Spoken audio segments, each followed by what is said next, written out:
सहनावतु सहनौ भुनक्तु सह वीर्यङ्करवावहै तेजस्विनावधीतमस्तु मा विद्विषावहै। ॐ शान्तिः। श्रुतिस्मृतिपुराणानाम् आलयं करुणालयं नमामि भगवत्पादं शङ्करं लोकशङ्करं शङ्करं शङ्कराचार्यं केशवं बादरायणं सूत्रभाष्यकृतौ वन्दे भगवन्तौ पुनः पुनः। ईश्वरो गुरुरात्मेति मूर्तिभेदविभागिने व्योमवद्व्याप्तदेहाय दक्षिणामूर्तये नमः।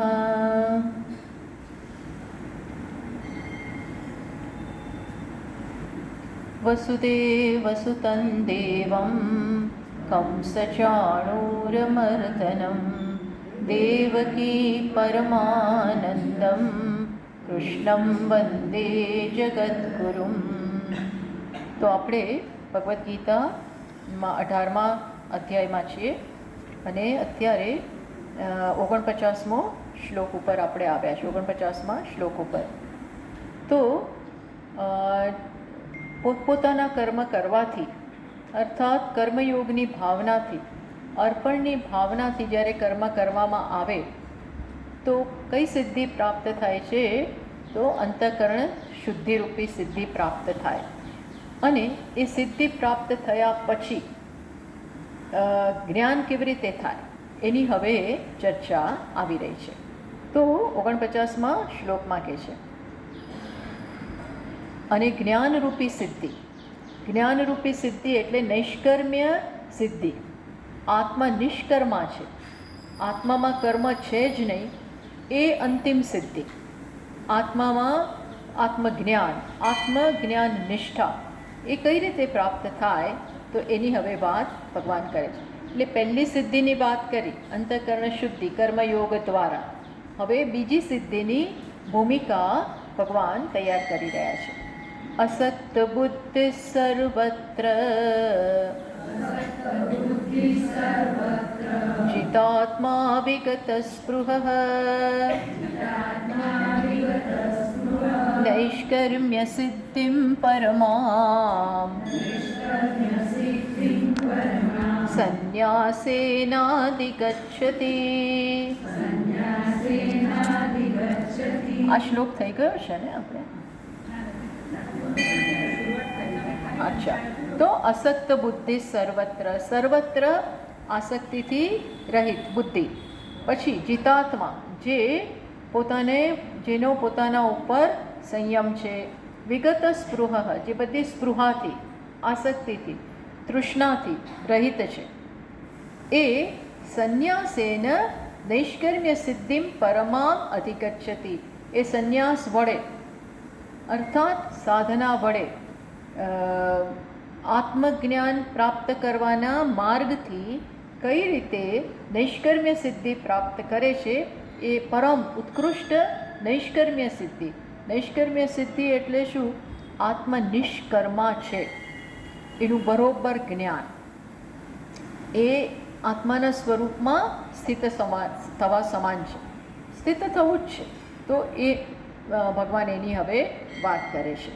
તો આપણે થોડું જોયેલું, અસક્ત બુદ્ધિ એટલે ક્યાંય સંગ નથી. મન કે બુદ્ધિમાં બધા જ રાગ દ્વેષ, જગત પ્રત્યેની આસક્તિનો અભાવ હોય તો જ પછી મન આના માટે લાગી શકે, આત્મજ્ઞાન માટે પ્રયત્ન ક્યારે કરી શકે? જો આ બધાથી રહિત હોય તો એ તો કામ કર્યું. કર્મયોગ દ્વારા, અર્પણ બુદ્ધિ દ્વારા જગત પ્રત્યેના રાગ દ્વેષમાંથી મુક્ત થયા. એ તો થઈ ગયું. પછી જીતાત્મા, જીત વશીકૃત આત્મા અંતઃકરણમ યસ્ય સહ જીતાત્મા. આ બહુવ્રીહી સમાસ છે. જેના દ્વારા શું કહેવામાં આવે કે જેણે પોતાના અંતઃકરણ ઉપર મન ઉપર પ્રભુત્વ પ્રાપ્ત જીતી લીધું છે, એટલે મન એના કયામાં છે. આ બધી સિદ્ધિ પ્રાપ્ત થઈ. આ સિદ્ધિ છે, આ મોટી સિદ્ધિ છે કે અંતઃકરણ ઉપર મારું પ્રભુત્વ હોય. હું જેમ કહું એમ મન કરે. આપણે જે કરવા માગતા હોઈએ એ કરવા મન તૈયાર હોય. તો આ મોટી સિદ્ધિ પ્રાપ્ત થઈ ગઈ છે. પછી વિગત સ્પૃહ, આ બધું એક સમાન. વિગત સ્પૃહા તૃષ્ણા દેહ જીવિત ભોગેશુ યસ્માત સહ, જેને દેહ માટે અને સંસારના બધા ભોગ પ્રત્યે કોઈ તૃષ્ણા જ રહી નથી. વિગત એ બધામાંથી મુક્ત થઈ ગયો છે, એ બધું એનામાંથી જતું રહ્યું છે. એટલે હવે ટૂંકમાં સંસાર કે જગત કે એના વિષયો કે ત્યાંની વ્યક્તિઓ કોઈ આના મનને ખેંચતું નથી. બાકી મનની આ બધી પ્રવૃત્તિ હોય, મનમાં આ બધું હોય. હવે આ બધામાંથી મુક્ત થઈ ગયો છે. ય એવં ભૂત આત્મજ્ઞ, આવો જ્યારે થાય અથવા આવું જ્યારે થયું હોય ત્યારે શું થાય? નૈષ્કર્મ્ય સિદ્ધિ. નૈષ્કર્મ્ય સિદ્ધિ એટલે ભાષ્યકાર સમજાવે છે, નિર્ગતાની કર્માણી યસ્માત નિષ્ક્રિય બ્રહ્મ આત્મસંબોધાત. તો આત્મા નિષ્ક્રિય છે, આ મોટું રહસ્ય છે જે કોઈ જ્ઞાન વગર જાણી જ ના શકે. એની જાતે તમને આ ક્યારેય ટ્યુબલાઇટ ના થાય કે મારામાં કર્મ નથી. ઉપાધિમાં પહેલાં તો ઉપાધિ અને આત્મા અલગ એક, પછી ઉપાધિમાં કર્મ અને આત્મામાં કર્મ જ નથી, પ્રવૃત્તિ જ નથી, કોઈ ચેષ્ટા જ નથી, જરા જેટલી પણ હલનચલન ત્યાં છે જ નહીં. તો આ એવા આત્મામાં સ્થિત થવું એટલે કર્મ મારામાં નથી પણ ઉપાધિમાં છે. કર્મ થતું હોય ત્યારે પણ આત્મા નિષ્કર્મા જ છે. કર્મણી અકર્મ યફ પશ્યેત. કર્મ ચાલતું હોય ત્યારે એવું નહીં કે આપણે આમ કંઈ પ્રયત્નપૂર્વક એને બંધ કરી ચાલે છે ત્યારે જોઈએ કે જ્યાં એને માનવામાં આવે છે ત્યાં નથી. મારામાં હું એને માનું છું, આત્મામાં માનું છું કે કર્મ છે, પણ ત્યાં નથી. આ જોવું, સતત આ જોવું. કર્મ બંધ કરવાની જરૂર નથી. એનો એનો કર્મ બંધ કરી દે. નિષ્કર્મ્ય સિદ્ધિ પ્રાપ્ત કરવા માટે નિષ્કર્મ બનવાની જરૂર નથી. ખ્યાલ આવે છે? આપણે કર્મ છોડવાની જરૂર નથી, નિષ્ક્રિય બનવાની જરૂર નથી. આત્મા નિષ્કર્મા છે એ જાણવા માટે છોડી દેવાની જરૂર નથી, કર્મ છોડવાની જરૂર નથી. કેમ? કારણ કે તો બે અલગ વસ્તુ છે. જ્યાં કર્મ છે એને ત્યાં ખપાવો અને જ્યાં કર્મ નથી એને એવું જાણો. તો નિષ્ક્રિય બ્રહ્માત્મ સંબોધાત એવું જ્ઞાન પ્રાપ્ત કરે. સ નિષ્કર્મા. તો નૈષ્કર્મ્ય સિદ્ધિ, નૈષ્કર્મ્ય સિદ્ધિ, નૈષ્કર્મ્યસ્ય વા સિદ્ધિ નિષ્ક્રિય આત્મ સ્વરૂપ અવસ્થાન લક્ષણસ્ય સિદ્ધિ. નિષ્ક્રિય આત્મામાં સારી રીતે સ્થિતિ. જ્ઞાનિક આને જ કહેવાય. જ્ઞાનનું જ્ઞાન આ જ છે. જેમ ભગવાનને કોઈ વખત એવું ના થયું કે હું સંન્યાસ લઈ લઉં. ભગવાન સંન્યાસ નથી લીધો. શેના કારણે? જ્ઞાની હતા. શું જ્ઞાન હતું? હું તો ગમે તે કરું, આત્મામાં કર્મ નથી. એને જે પણ જીવનમાં કર્યું, ઘણું બધું કર્યું ભગવાન. ઘણાને અસુરોને માર્યા, પછી ઘણું બધું ધર્મને સ્થાપિત કરવા માટે ઘણા બધા કર્મો કર્યા. ઇનફેક્ટ જન્મ્યા ત્યારથી એમણે તો કામ જ કર્યું. પણ હંમેશા શું કહ્યું કે ઉદાસીનવદ આસીન નમામ કર્માણી લિંપંતી નમે કર્મ ફલે સ્પૃહા. એવું બોલ્યા કે મને એકેય કર્મ આમાંના સ્પર્શતા નથી, આ એકેય કર્મ મને બાંધતા નથી, આમાં એકેય કર્મ કરવાથી મારા સંચિત કર્મમાં વધારો થાય એવું બનવાનું જ નથી. કારણ કે મેં કર્યા જ નથી. કેમ નથી કર્યા? ઉપાધિ વડે થયા, ઇન્દ્રિયો વડે થયા, બુદ્ધિ વડે થયા. મેં નથી કર્યું. બે જુદી વસ્તુ છે. આવું જાણવાને કારણે હું તો આ બધું ચાલે છે અને જોયા કરું છું. મને મારામાં કર્મ છે નહીં. આને સિદ્ધિ, અંતિમ સિદ્ધિ. તો પરમામ પ્રકૃષ્ટામ કર્મજ સિદ્ધિ વિલક્ષણા.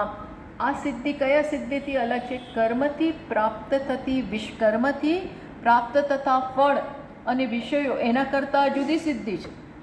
કર્મથી પ્રાપ્ત થાય એ સિદ્ધિ અલગ, એ કર્મથી પ્રાપ્ત થાય. આ કેવી છે? જાણવારૂપી સિદ્ધિ. આ કેવી સિદ્ધિ છે?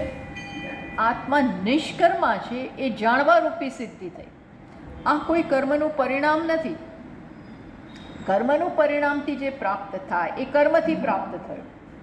તમે કંઈક કરો અને મળે, રસોઈ બનાવો અને તમારી સામે અન્ન તૈયાર થાય, એ કર્મથી પ્રાપ્ત થયેલી સિદ્ધિ. પણ આ કેવી સિદ્ધિ છે? જે છે એને જાણો, જેવું છે એવું જાણો. એટલે કહ્યું સદ્યો મુક્તિ અવસ્થાન રૂપામ. અને આનાથી જેવું આ જાણ્યું અને બરોબર દ્રઢ થયું, ક્યારેય હવે આમાં કોઈ કન્ફ્યુઝન ના હોય. કોણ કરે છે? મારાથી થઈ ગયું, મને પાપ લાગશે, મને આમ થશે, હું બંધાઈ જઈશ, મેં ભોગવ્યું. આવા કોઈ પ્રશ્નો ભગવાનને જન્મ્યા નથી. એ તો હંમેશા ગમે તે કરે સ્વસ્થ જ રહ્યા, હંમેશા સ્વસ્થ રહ્યા. કેમ? આ જ્ઞાનને કારણે. આ જ્ઞાનને કારણે એમને જે કરવું પડ્યું ને એ કર્યું જ. શું નથી કર્યું એમણે? પેલી બધી સ્ત્રીઓને બચાવી, એમની સાથે એમણે વિવાહ કર્યા, ત્યારે એમને એવું નથી થયું કે મારે આ કેટલી પટરાણીઓને કેટલી રાણીઓને આવું શું. ક્યારેય કોઈ સંકોચ જ નથી કે મેં નથી કર્યું. છતાં સંજોગો અનુસાર જે કરવું પડે એ કર્યું. ખ્યાલ આવે છે? જ્ઞાનમાં, જ્ઞાનને કારણે કેવો કોન્ફિડન્સ, કેટલી સ્વસ્થતા. પોતે જ કહે છે અર્જુનને કે અર્જુન તું આ જાણીશ ને, પછી આ બધાને મારવા છતાંય તું મારીશ નહીં. તો એ મારવાનું તો ખરું જ, અધર્મને તો દૂર કરવાનું જ, તું કર. એટલે સતત એમનો ભગવદ્ ગીતાનો મુખ્ય બોધ આ જ છે. આત્માને નિષ્કર્મા જાણો. આત્મા અમર છે, અજર છે, જન્મ મૃત્યુથી પર છે, એ જાણો. આ જ મેઇન વિષય છે. આ બે વિષય ભગવદ્ ગીતાના મેઇન. કર્તૃત્વથી આત્મા રહિત, ભોક્તૃત્વથી રહિત. આ જાણો એટલે પતી ગયું, બસ બધું પતી ગયું. એનો અર્થ એવો નથી કે હું કંઈ કરું નહીં. એનો અર્થ એવો નથી. ભગવાને કહ્યું ને કે યફ પશ્યતિ સહ પશ્યતિ. જે આત્માને આ કર્મથી હું બંધાતો નથી. આ જાણવું. કર્મથી ક્યારે બંધાવો? જ્યારે કર્મ સાથે તમારી જાતને જોડી દો. કર્મ સાથે જોડો તો બંધાવો. એવું જેવું માન્યું કે મેં કર્યું તો એનું ફળ તમને આવશે જ, કારણ કે તમે ઓઢી લીધું. કર્તૃત્વનો આધાન, કર્તૃત્વનો અધ્યારો, ભોક્તૃત્વનો અધ્યારો. મારાથી થઈ ગયું, હો મેં આ કર્યું તો ફળ તમને આવે જ. તો ભગવાન કહે છે કે આ જાણો કે સદ્યો મુક્તિ. ચોથા અધ્યાયમાં કીધું ને, જ્ઞાનની બહુ ગાથા ગાઈ ચોથા અધ્યાયમાં, કે જ્ઞાનથી વધારે પવિત્ર કાંઈ નથી. જ્ઞાનથી વધારે પવિત્ર કાંઈ જ નથી. અગ્નિમાં જેમ બધું બળતણ બળી જાય, એમ આ જ્ઞાનથી બધા કર્મો બળી જાય. ભસ્મસાત યથે ધામસી સમિદ્ધોગ્નિ ભસ્મસાત કુરુતે અર્જુન. જ્ઞાનાગ્નિ સર્વકર્માણી. જ્ઞાનથી બધા કર્મો બળી જાય. તમારા જન્મો જન્મના મહાસાગર કેટલો ઊંડો છે એટલા કર્મો છે. મહાસાગરમાં કેટલું પાણી છે, કેટલા ગેલન આપણે કહી શકીએ? અને ક્યારે ઉલેચીને પૂરા થાય? ઉલેચવા બેસે તો કંઈ અંત આવવાનો જ ના. ના, હું દરેક જન્મમાં થોડો થોડો કાપતો જાઉં. નવા નહીં કરું અને જૂના કાપીશ. અને શું કહે છે? એક ભવવાદ, આવો એક વાદ છે, એવો એક દર્શન છે જે આવી આર્ગ્યુમેન્ટ કરે છે કે અમે નવા કર્મો નહીં કરીએ. હવે એ જ શક્ય નથી. નવા ન કરવા એ જ શક્ય નથી અજ્ઞાનને કારણે, કર્તૃત્વ હોય ત્યાં સુધી. સેકન્ડ થિંગ, ન કરો તો એ આ ખલાસ નથી થવાના, એટલા છે. આટલા કર્મો છે, વિચાર કરો. હવે એક જ ઉપાય, કયો ઉપાય? જ્ઞાન. હું નથી કરતો, આ એક જ ઉપાય છે. અને એ શુદ્ધિ થાય પછી આની ભૂમિકા આવે છે, બાકી આ સમજાય જ નહીં. કેવી રીતે નથી કરતો? તો ભગવાન કહે છે હું તો સાંભળું છું તોય સાંભળતો નથી, સાંભળતા હોવા છતાં સાંભળતો નથી, બોલતો હોવા છતાં બોલતો નથી, ચાલતો હોવા છતાં ચાલતો નથી. બસ આટલું જ સમજવાની જરૂર છે. તો નૈષ્કર્મ્ય સિદ્ધિ પ્રાપ્ત થઈ. સંન્યાસ એટલે સંન્યાસ લઈને એવું બી કરાય, તમે ટાઈમ આપો તમારી જાતને અને આ સમજો. અથવા તો સંન્યાસ એટલે આત્માના સ્વરૂપમાં સ્થિત થઈ જાઓ. તો સમ્યક દર્શનેન તત્પૂર્વકેણ વા સર્વકર્મ સંન્યાસેન. જો એ જ ભાષ્યકાર કહે છે, કાં તો તમે યથાર્થ જ્ઞાન પ્રાપ્ત કરો અથવા સર્વકર્મ સંન્યાસ લો, વિવિધિશા સંન્યાસ પણ લઈ શકો. અને આના ઉપર ચિંતન. યોગી યુંજીત સતતમ આત્માન. યોગીએ આવો ટાઈમ એને જ મળે, અથવા આપણા જીવનમાંથી ટાઈમ કાઢીને, આપણી પ્રવૃત્તિમાંથી ટાઈમ કાઢીને આત્માનું આવું ચિંતન. આ ચિંતન પરમ પૂજા છે. આવું ચિંતન કરવું એ મોટી ભક્તિ છે. સ્વસ્વરૂપાનુસંધાનમ ભક્તિરેવ ગરીયસી. કોણ કહે છે આ? શંકરાચાર્યજી મહારાજ કહે છે કે વિવેક ચૂડામણીમાં કે સ્વરૂપનું અનુસંધાન, સ્વરૂપને સમજતા જાઓ, એ શ્રેષ્ઠ ભક્તિ. શ્રેષ્ઠ ભક્તિ. પેલી ભક્તિ ભગવાનની મારાથી ભિન્ન છે એ પ્રકારની ભક્તિ કરતાં કરતાં આ ભૂમિકા આવે. ભગવાન અનુગ્રહ કરે અને આપણે સ્વરૂપનું અનુસંધાન, કારણ કે એ સ્વરૂપ જ ભગવાનનું સ્વરૂપ છે. એટલે અત્યારે ભક્તિ કહેવાય. કોની ભક્તિ કહેવાય? આત્માની ભક્તિ. અને આત્માથી ઈશ્વર જુદો નથી, એટલે ઈશ્વરની ભક્તિ થઈ. આ ઈશ્વરની ભક્તિ છે, ઉત્કૃષ્ટ ભક્તિ. પરીક્ષિતને આ બધું જ્ઞાન પ્રાપ્ત થયું. પરીક્ષિતને સુખદેવજીએ ભાગવતની કથા કહી, એમાં આ બધી સમજ પડી. એવું નથી કે આ નથી બધી સમજ પડી. તો આ છે તથા છે ઉક્તમ. અને આગળ પણ કહી ગયા ભગવાન 5મા અધ્યાયમાં, સર્વકર્માણિ મનસા સંન્યસ્ય નૈવ કુર્વન ન કારયન આસ્તે નવદ્વારે પુરે દેહી. નવદ્વારવાળા નગરીમાં રહીને બેસીને આ જાણે છે. શું જાણે છે? કે હું કંઈ કરતો નથી. અને પછી આરામથી, ટૂંકમાં સ્વસ્થતાથી. તમે કર્તૃત્વનો ભાર હોય, હા, હું કરું એ બહુ મોટો ભાર છે. મારાથી થઈ ગયું, આવું નહોતું કરવા. આવું આપણને દિવસમાં 1000 વાર આવું થાય. બોલતા બોલી નાખીએ, કારણ કે જીવન એવું છે ને. એટલે ઘણીવાર સંજોગો અનુસાર, સમય, આ બધા સાથે તાલ મિલાવવાના. એટલે ઘણીવાર અમુક તમારે પગલાં લેવા જ પડે. દરેકની પાસે જવાબદારીઓ હોય છે, એને અનુસાર અમુક પગલાં લો, અમુક કડક બનો, અમુક કહેવું પડે, છોડવું, ઘણું બધું કરવું પડે. અને પછી શું થાય? જ્યાં સુધી અહંકાર હોય, કર્તૃત્વ હોય, ત્યાં સુધી શું થાય? મારાથી થઈ ગયું, મારાથી બોલાઈ ગયું. આવું વિચારીને અડધા લોકો અડધું કરતા જ નથી. આમ એક બોલે જ નહીં. આપણને એમ થાય કે એ દૂર રહેવા માગે છે આમાંથી. આમ એની રીતે આમાં પડવું નથી ભાઈ આપણે.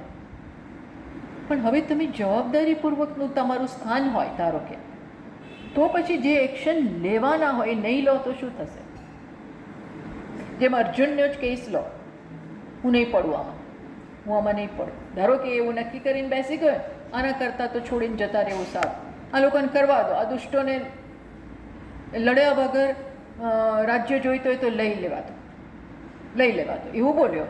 એક સમયે તો પહેલા અધ્યાયમાં એ શું બોલ્યો કે આવું કર્યું એના કરતાં આ તો કેટલું મોટું પાપ કર્યું. આવો વિચાર આવ્યો બંધુઓ સાથે લડવાનો, એ તો કેટલું મોટું. અહો પતમહત પાપમ કર્તુમ વ્યવસિતાય વયમ યદ રાજ્ય સુખ લોભેન, આ રાજ્ય અને સુખના લોભમાં અમે તો કેવું કરવા બેસી ગયા હતા, કેવું કરવા તત્પર હતા. અરે પણ રાજ્ય કોણે પચાવી પાડ્યું છે એ તો જુઓ. અરે તારી પોઝિશન શું છે? તું કોણ છો? તું ક્ષત્રિય છો, ધર્મનો રક્ષક છો, પછી કંઈ નહીં કરવું એટલે શું? એટલે તમે આ લોકોને પ્રોત્સાહન આપો, એવું જ થયું ને. આ બધાને પ્રોત્સાહન આપવાનું થયું તો એ ખોટું થાય. એટલે જો આમાંથી તમે કરવાનું ન કરો, હું ફસાઈ જઈશ એવી ભાવનાથી, એવા ડરથી, તો જગતનું ચક્ર ચાલવાનું, જગતનું ચક્ર ચાલશે. પછી ભગવાન કહે છે કે તો આ ચાલે શું? કંઈ ના ચાલે, મારે કરવું જ પડે. હિંસા થશે એના ડરથી હું કંઈ કરું જ નહીં. તો હિંસા જરૂરી છે અધર્મની. તો આપણામાં અધર્મ હોય, બહાર અધર્મ હોય, એને દૂર કરવો જ પડે. એને જાતે ન જાય અને એના માટે કડક થવું જ પડે, યોગ્ય સ્ટેપ્સ લેવા જ પડે. બાકી એડમિનિસ્ટ્રેટરો હોય, પોલીસ ઇન્સ્પેક્ટર હોય, બધું ચલાવે તો શું ચાલે? ખોટા કરનારાને તો ખબર પડી જ ગઈ ને, એ બધું ચાલશે. જેવા તમે ઢીલા હો ને, લોકોને ખબર પડી જાય છે એવા તત્વોને, એ ચાલે છે, ચલાવીએ આપણે, એ તો કરવાના. એટલે તમારા કર્તવ્ય ન કરવાથી એમને પ્રોત્સાહન મળવાનું. ખ્યાલ આવ્યો? તો ભગવાન કહે છે કે ના, આત્મા કરતો નથી, દેહે, ઇન્દ્રિયોએ, મને, બુદ્ધિએ જે કરવાનું એ કરાવડાવો એમની પાસે. તો પૂર્વોક્તેન સ્વકર્મ અનુષ્ઠાનેન ઈશ્વર અભ્યર્ચન રૂપેણ જનિતામ. તો આ બધાની સમજ ક્યારે આવી? રાગ દ્વેષ ગયા કોના પરિણામે? કર્મયોગના પરિણામે. પોતપોતાના કર્મ, પોતાના સ્થાન અનુસાર પ્રાપ્ત થયેલા કર્તવ્ય કર્મ બજાવવાને કારણે, પણ કયા રૂપથી બજાવવાને કારણે? ઈશ્વર અભ્યર્ચન રૂપેણ. આ કોની, આ કર્મો દ્વારા કોની આરાધના થાય છે? ઈશ્વર. જ્યારે તમે યોગ્ય કર્મ યોગ્ય ભાવનાથી, સમર્પણની ભાવનાથી કરો છો, ત્યારે જાણવું કે આ હું પૂજા કરું છું, ઈશ્વરની પૂજા ચાલે છે. બેઠા બેઠા પૂજા કરીએ એવી જ આ હાલતા ચાલતા પ્રત્યેક ક્ષણે યોગ્ય નિર્ણયો લેતા કોની પૂજા છે? સર્વત્ર વ્યાપ્ત ઈશ્વરની આ પૂજા છે. હવે આવી સમજ હોય, દરેક માણસ જો આવું કરે તો જગતમાં કેટલા ચેન્જીસ આવી જાય? આવી જાય કે નહીં? ભગવાન આ શીખવાડે છે. તો જનિતમ પ્રાગુક્ત લક્ષણામ, જે સિદ્ધિ આગળ કઈ ગયા? આગળની કર્મયોગની સિદ્ધિની વાત કરીને સ્વે કર્મણી પ્રવૃત્ત, સ્વે કર્મણ્ય અભિરત, પોતપોતાના કર્મોમાં લાગેલા રહેવાને કારણે અર્પણની ભાવનાથી ઈશ્વરને સોંપવાથી સિદ્ધિ મળે છે. એ આ સિદ્ધિ અંતઃકરણ શુદ્ધિ એ કઈ ગયા?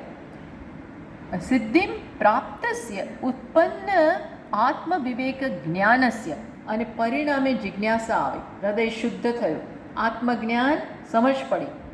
પછી કેવલ આત્મજ્ઞાન નિષ્ઠા રૂપા નૈષ્કર્મ્ય લક્ષણા સિદ્ધિ યેન ક્રમેણ ભવતી તદ વક્તવ્ય. હવે ભગવાન કહે છે કયા ક્રમથી જ્ઞાનરૂપી સિદ્ધિ તું પ્રાપ્ત કરશે એ હું જણાવીશ. એટલે કર્મયોગ એન્ડ નથી, અર્પણ ભાવના છે. કર્મયોગ આખી જિંદગી ન કરો તો ચાલે, ક્યારે બંધ કરી શકાય? શુદ્ધિ થઈ જાય. એટલે આપણને એ પણ થોડો ખ્યાલ હોવો જોઈએ કે આ બધું ક્યાં સુધી આપણે કરવાનું.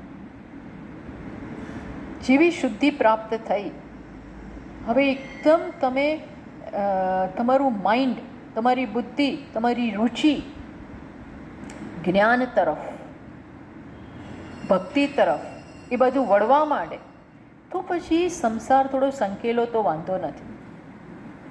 સંસારને સંકેલવા માંડો પ્રવૃત્તિ ઓછી કરી દો, નહીવત જરૂરી હોય એટલું રાખવાનું, અને એ સમયનો સદુપયોગ શેમાં કરો? આ બધું જાણવામાં, વાંચવામાં, સત્સંગ કરવામાં, અને આ બધું કરવાને પરિણામે જે જ્ઞાન પ્રાપ્ત થાય આ ક્રમમાં, ઇન ધીસ સિક્વન્સ, આ ક્રમમાં એ કઈ રીતે પ્રાપ્ત થાય એની વાત હવે ભગવાન હવે શરૂ કરે છે. તો એ 50મા શ્લોકમાં આ વાત કરે છે. સિદ્ધિમ પ્રાપ્તો યથા બ્રહ્મ તથાપ્નોતિ નિબોધ મે સમાસેનૈવ કૌન્તેય નિષ્ઠા જ્ઞાનસ્ય યા પરા. જો હવે ભગવાન કહે છે યથા, જે પ્રકારે સિદ્ધિમ પ્રાપ્તો બ્રહ્મ, જેણે શું પ્રાપ્ત કર્યું છે? બ્રહ્મરૂપી સિદ્ધિ, પોતે બ્રહ્મ છે એવું જે સમજ્યા છે, અથવા જે રીતે સમજી શકાય,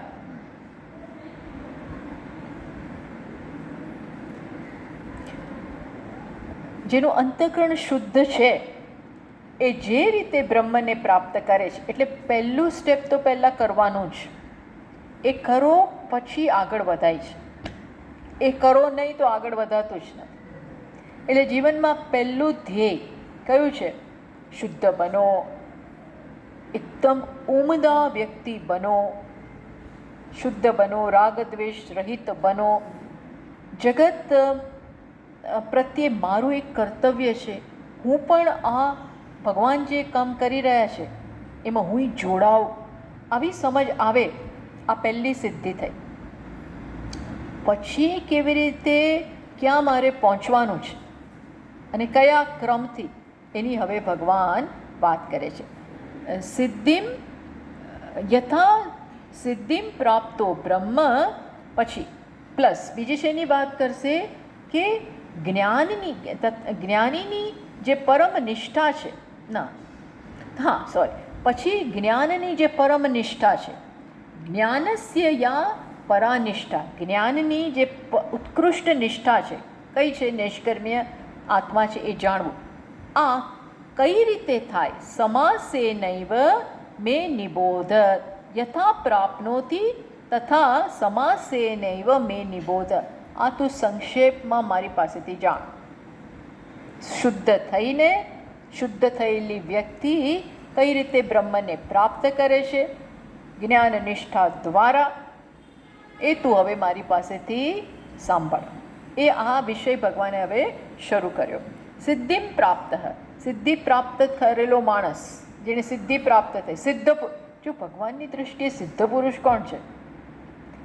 પહેલા નંબરનો સિદ્ધ પુરુષ કોણ છે? સ્વકર્મણા ઈશ્વરમ સમભ્યર્ચ્ય, પોતાના કર્મો અર્પણ ભાવનાથી જેણે કર્યા, તત્ પ્રસાદ જામ, અને એના પ્રસાદ રૂપે શું પ્રાપ્ત કર્યું? આપણને એમ કે આ કર્મયોગથી આપણે ગુમાવીશું, આપણના મનમાં એવું થાય.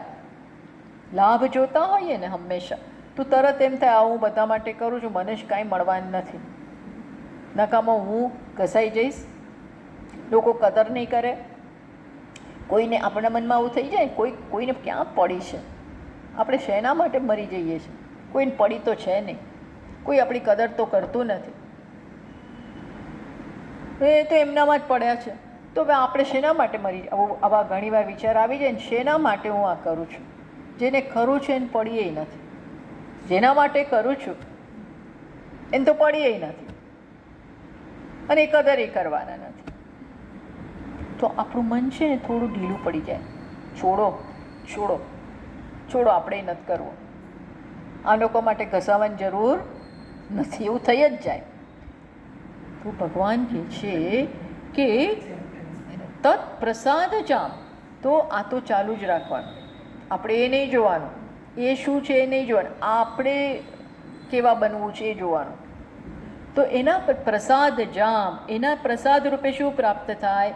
કાયેન્દ્રિયાણામ જ્ઞાન નિષ્ઠા યોગ્યતા લક્ષણામ સિદ્ધિમ પ્રાપ્ત. તો ઇન્દ્રિયોના સ્તરે, મનના સ્તરે, બુદ્ધિના સ્તરે શું આવી જાય? શું આવી જાય? જ્ઞાન નિષ્ઠા યોગ્યતા લક્ષણામ સિદ્ધિ. જ્ઞાન માટે તૈયાર થઈએ એ સિદ્ધિ મળી ગઈ. જ્ઞાન માટે તૈયાર થઈ જવાય. જેમ કે આપણને એડમિશન મળી ગયું, બરાબર ભણ્યા, કામ કર્યું, બધું કર્યું, અને શું મળી ગયું? એડમિશન મેડિસિનમાં મળી ગયું કે એન્જિનિયરિંગમાં, જ્યાં જવું તો એ મળી ગયું. આ કોનો પ્રસાદ થયો? બરાબર ભણ્યા, બીજાની દેખાદેખી ના કરી અને આપણે ભણવામાં જ ચિત્ત રાખ્યું તો એડમિશન મીન્સ કે સારા માર્ક્સ આવ્યા અને એડમિશન મળી ગયું. એમ અહીંયા ક્યાં એડમિશન મળી ગયું? આત્માને સમજવાની બધી તૈયારી થઈ ગઈ. આ બધાને ના થાય, આ બધાને નથી થતું હતું.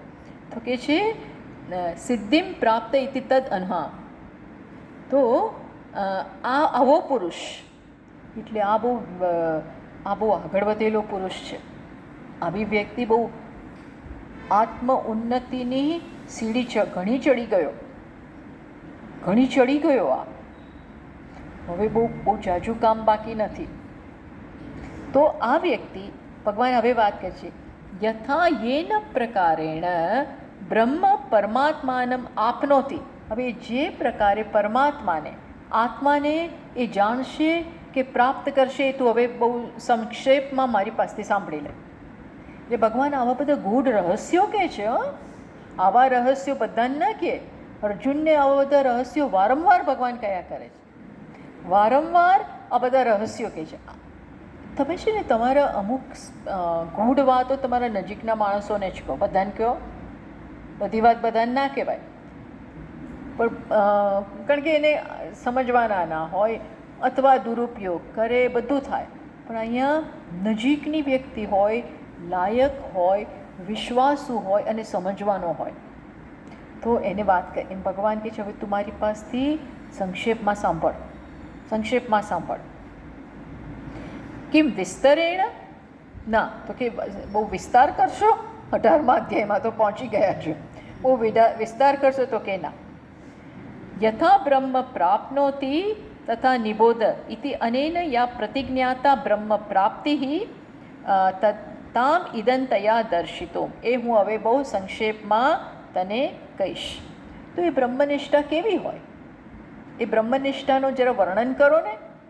તો કે છે નિષ્ઠા કેવી છે? જેવો આત્મા છે ને એવી નિષ્ઠા થઈ જાય. કીદૃશી યાદૃશમ, કોના જેવી છે આ નિષ્ઠા? તો કે આત્મજ્ઞાન. આત્મા જેવો છે ને એવી નિષ્ઠા આવી જાય. કીદૃશ અસૌ યાદૃશો ભગવતા ઉક્ત ઉપનિષદ વાક્યૈ. અને એવો આત્મા, જો નિષ્ઠા આત્મા જેવી નિષ્ઠા, એ નિષ્ઠા એને જ કહેવાય ને જે જાય નહીં, જે જતી રહીએ અને પાછા આપણે પહેલાં જેવા થઈ જાય, એને નિષ્ઠા ના કહેવાય. એટલે નિષ્ઠા આત્મા જેવી, અને આત્મા કેવો? જેવો ઉપનિષદમાં એને બતાવ્યો છે. એટલે આત્મા કીદૃશ યાદૃશો ભગવતા ઉક્ત ઉપનિષદ વાક્યૈ. ઉપનિષદ વાક્યોમાં પ્લસ ન્યાય દ્વારા બ્રહ્મસૂત્ર વગેરેમાં જે રીતે આત્માને બતાવ્યો છે એવા આત્મા જેવી નિષ્ઠા થઈ જાય. મીન્સ કે આપણે દ્રઢતાથી એમાં સ્થિર થઈ જઈએ તો આપણે છેલ્લે આપણું જ્ઞાન, આપણી સમજ કેવી બનવી જોઈએ? આમ હાલી જાય એવી નહીં, ડોલી જાય એવી નહીં, પણ કેવી થવી જોઈએ?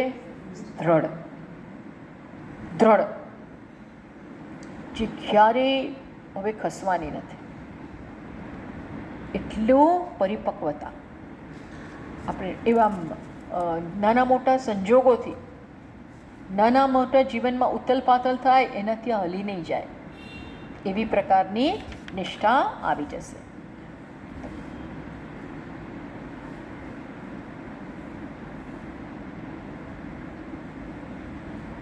તો પેલા પ્રશ્ન કરનારા કહે છે કે નનો વિષયાકારમ જ્ઞાનમ ન વિષય ન અપી આકારવાન આત્મા ઈષ્યતે ક્વચિત. તો કહે છે તમે કહ્યું કે જ્ઞાનની નિષ્ઠા આત્મા જેવી થઈ જશે. તો પણ આત્મા તો દેખાતો નથી, આત્મા વિષય રૂપે તો જણાતો નથી.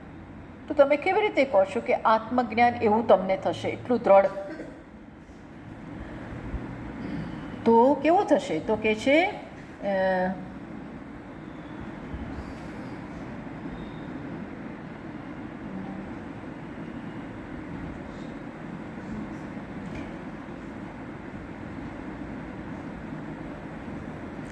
પેલો કહે છે કે તમે કહો છો કે આત્મામાં આકાર નથી, પણ આકાર તેવું તો જણાય છે. શ્રુતિના વાક્યો છે. શું વાક્યો છે? તો કે આદિત્ય વર્ણમ ભારૂપ સ્વયં જ્યોતિ. ગીતામાં જ આત્માને કેવો બતાવ્યો? તો કે આદિત્ય વર્ણમ, આદિત્ય સમાન સૂર્યના પ્રકાશ જેવું જેનો રંગ છે. પછી બીજું વાક્ય ભારૂપ, પ્રકાશ રૂપ છે. રૂપ કયું? પછી સ્વયં જ્યોતિ, સ્વપ્રકાશ છે. અર્થાત આત્મા જણાય છે, આત્માને આકાર છે, તો એનું જ્ઞાન પણ કેવું થવું જોઈએ? વિષય રૂપે જણાતું હોવું જોઈએ. તો જ એને આકાર છે એમ કહેવાય ને, તો જ એને પ્રકાશ છે એવું કહેવાય ને. એટલે હવે ભગવાન ભાષ્યકાર થોડા ભાષ્યમાં એ સમજાવશે કે આત્મજ્ઞાન વિષય રૂપે નથી. એ કઈ રીતે જાણવાનું છે? એને આકાર નથી, એને રૂપ નથી, એને લંબાઈ પહોળાઈ એવું કશું જ નથી. જે રીતે આપણે જગતના વિષયો જાણવા ટેવાયેલા છીએ, જગતના વિષયોને કેવી રીતે જાણવા ટેવાયેલા છે?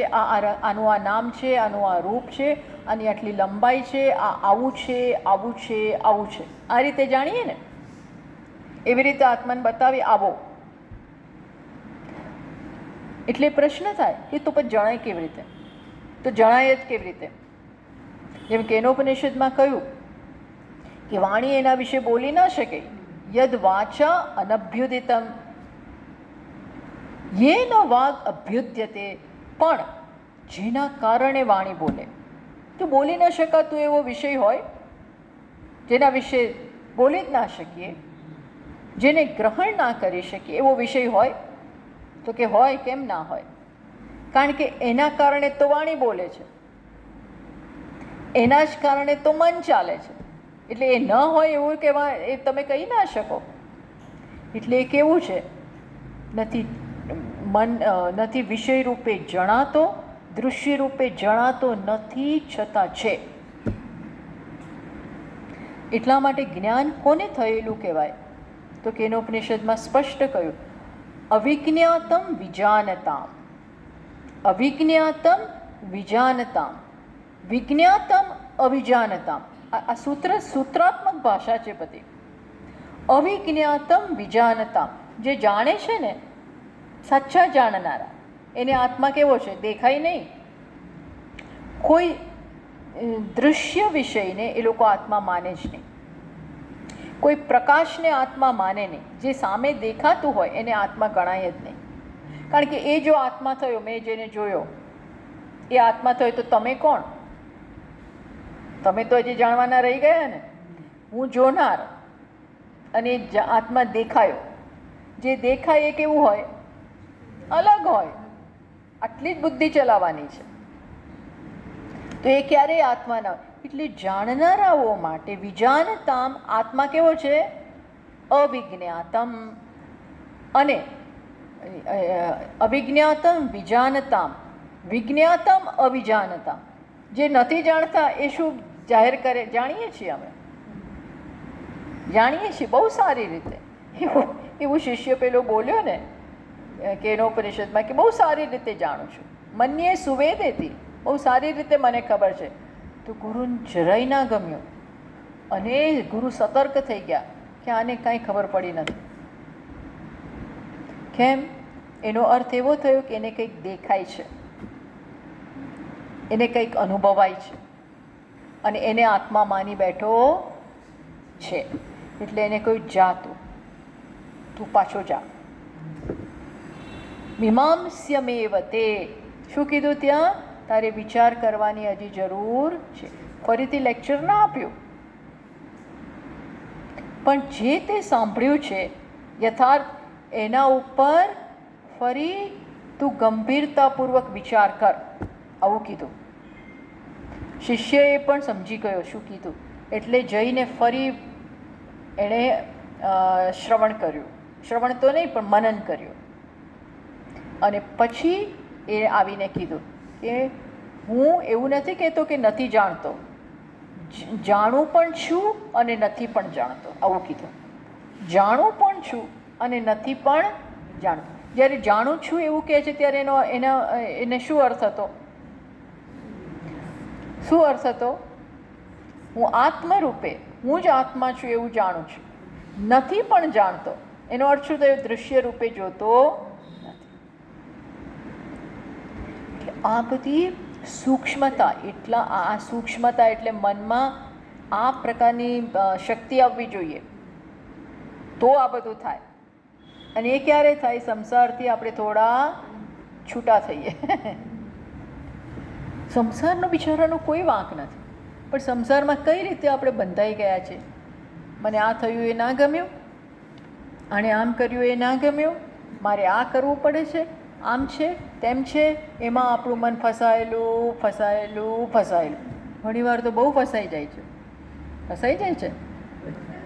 જેટલી વાર ફસાઈ જાય, ક્યાંય અટક્યું, ક્યાંય પણ અટકી પડ્યું તો શું થયું?